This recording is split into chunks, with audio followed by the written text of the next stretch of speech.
de cette vie cachée. Un épisode criant de vérité nous a été rapporté par Luc. Ce passage d'une espèce différente du style imagé et merveilleux des récits d'enfance est une chose vue.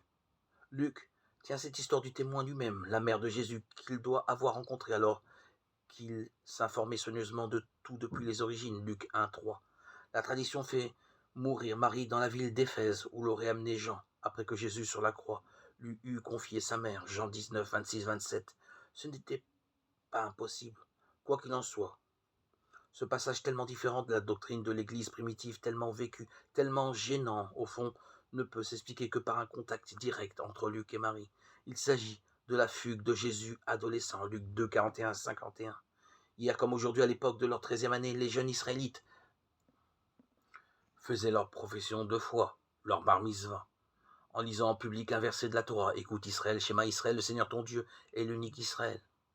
Le bar mitzvah de Jésus, la communion, se fit de façon solennelle quand il eut 12 ans, à l'occasion d'un pèlerinage à Jérusalem, comme il est encore d'usage aujourd'hui. Ce fut l'occasion d'une grande fête de famille.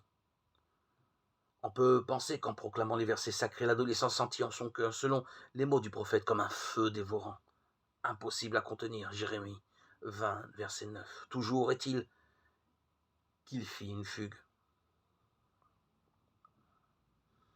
À jamais, l'adolescent s'arrachera au foyer rassurant de son enfance pour affronter seul le vaste monde, et les mères pleureront devant l'inéluctable. L'homme quittera son père et sa mère, dira plus tard Jésus. Matthieu 19, 5.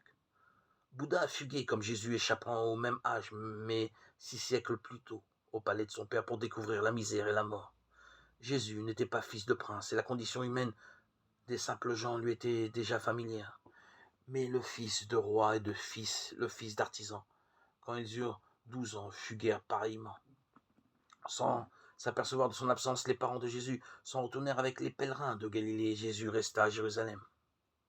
On l'imagine planté sur le parvis du temple, devant les docteurs de la loi, célébrés en Israël, qui prêchaient non pour les interroger, mais pour les écouter, fascinés au premier rang du cercle des badauds.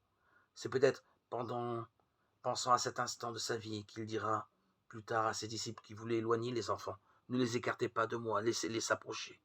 Luc 18, verset 16.